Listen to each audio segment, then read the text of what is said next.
10 ans après la Grande Guerre destructrice, les nations du monde ont décidé de se tourner vers l'espionnage plutôt que la guerre ouverte pour résoudre leurs conflits.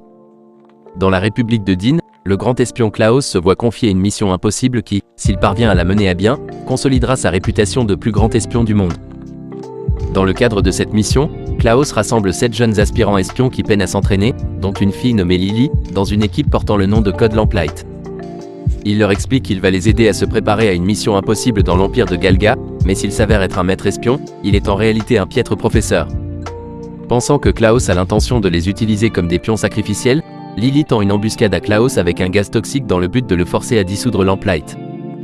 Cependant, Klaus révèle qu'il avait déjà vu l'embuscade de Lily, mais il est impressionné par la façon dont elle a pris l'initiative d'essayer d'améliorer sa situation, ce qui lui donne de l'inspiration sur la façon d'enseigner aux autres élèves.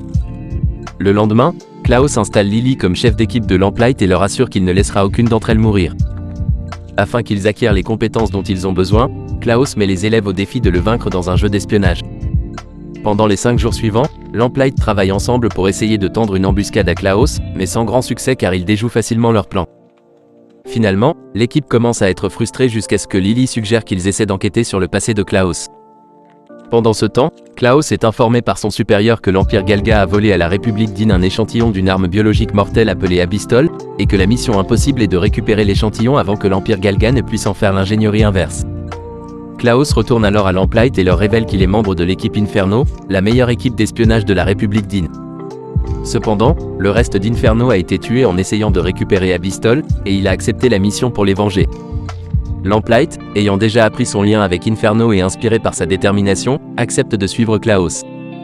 L'équipe s'infiltre alors dans l'Empire Galga afin de recueillir des informations sur l'Indrilab où est stocké Abystol. La nuit avant la mission, Lamplight invite Klaus à assister à une fête afin qu'il puisse évacuer leur stress accumulé.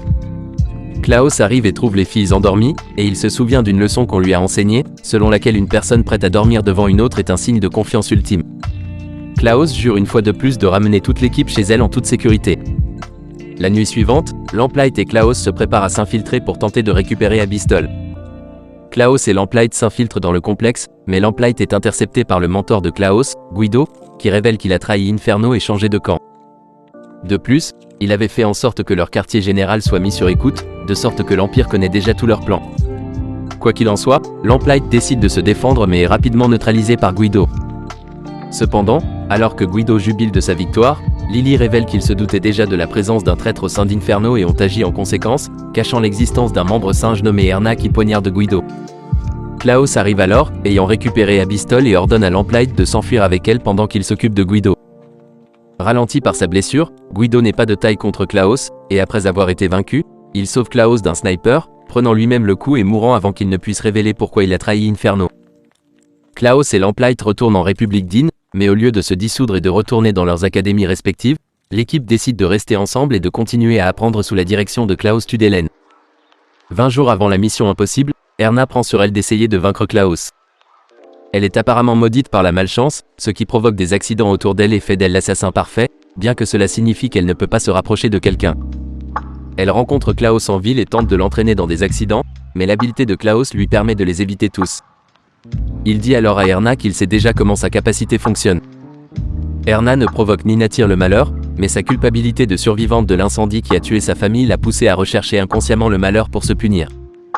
Klaus, au contraire, fait l'éloge d'Erna, en soulignant que tous les accidents qui lui sont arrivés auraient blessé d'autres personnes.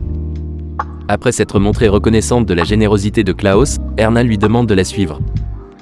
Le duo finit par atteindre un endroit isolé, loin du marché, où Klaus l'informe qu'ils sont suivis. Il les kidnappe et les enchaîne. Plus tard, le chef du gang affronte finalement le duo, mais lorsque Klaus remarque qu'il pourrait essayer de blesser son élève, il l'avertit de ne pas faire de folie. Le chef de gang est trop sûr de lui et pousse Klaus au sol, mais le mentor de Lamplight n'est visiblement pas gêné. L'espion de génie finit par faire le rapprochement et comprendre ce qui se passe. Il s'avère que Lamplight, dirigé par Lily, a donné au chef de gang de fausses informations qui l'ont convaincu de poursuivre l'opération et de kidnapper Klaus et Erna. Le chef de gang tire plusieurs fois sur Klaus qui, miraculeusement, protège les balles avec les chaînes qui l'entourent. Lamplight réalise qu'il s'agit d'une grosse erreur et élimine le gang. Après que Lily l'ait informé qu'ils ont informé la police et que s'il veut éviter l'embarras d'être interrogé par eux, alors il peut se rendre à lui et à son équipe avec grâce et accepter la défaite. Dans le jeu d'espionnage, ils ont commencé depuis le début. D'une manière ou d'une autre, le plus grand espion du monde se libère et Lamplight est stupéfait de ce miracle. Merci d'avoir regardé ce récapitulatif d'anime.